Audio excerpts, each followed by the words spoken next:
هاي، أنا سيف الله وأنت بتسمع سلسلة كل 6 شهور لغة. والنهاردة الحلقة التانية من كورس اكسر الحاجز.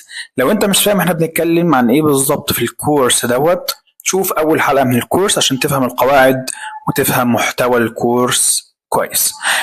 النهاردة بقى من كورس اكسر الحاجز هنعمل حاجة، صدقني هي مهمة جدا جدا علشان تكسر حاجز التحدث باللغة الإنجليزية. ايه الحاجة دي؟ بص يا سيدي، النهاردة التدريب بتاعك مش هيكون حاجة جديدة.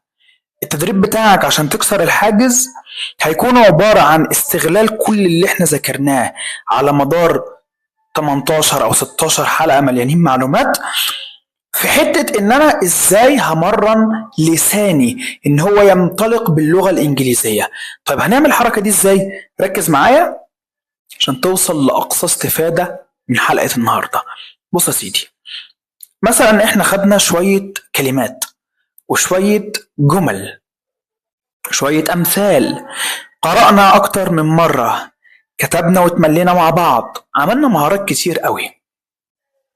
المطلوب منك بقى إنك أنت هتفتح الكام بتاعتك، خلاص، وشغل فيديو جميل لذيذ، وقدامك الكشكول بتاعك اللي انت كاتب فيه كل حاجة احنا خدناها، وتبدأ كأنك بتشرح لحد انت خدت ايه.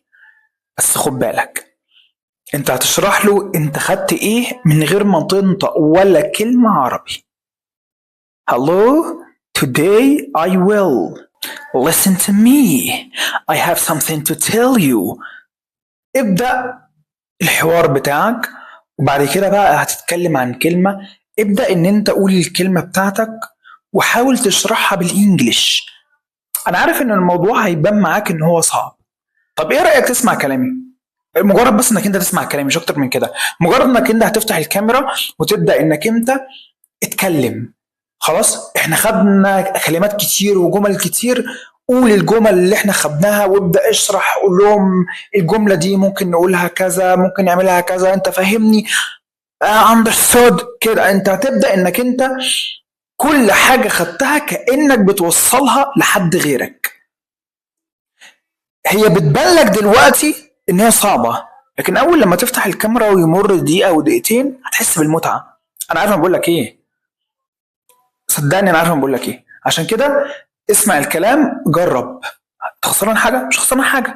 اقفل الفيديو دلوقتي معايا وقوم جهز كشكولك. طبعا ما تبص على كلمة العربي، اوعى تبص على كلمة العربي، اوعى تبص. اتفقنا على القاعدة دي من اول محاضرة خدناها مع بعض، صح؟ فبالتالي ما تبصيش على كلمة العربي، انت كده كده الحمد لله حفظت.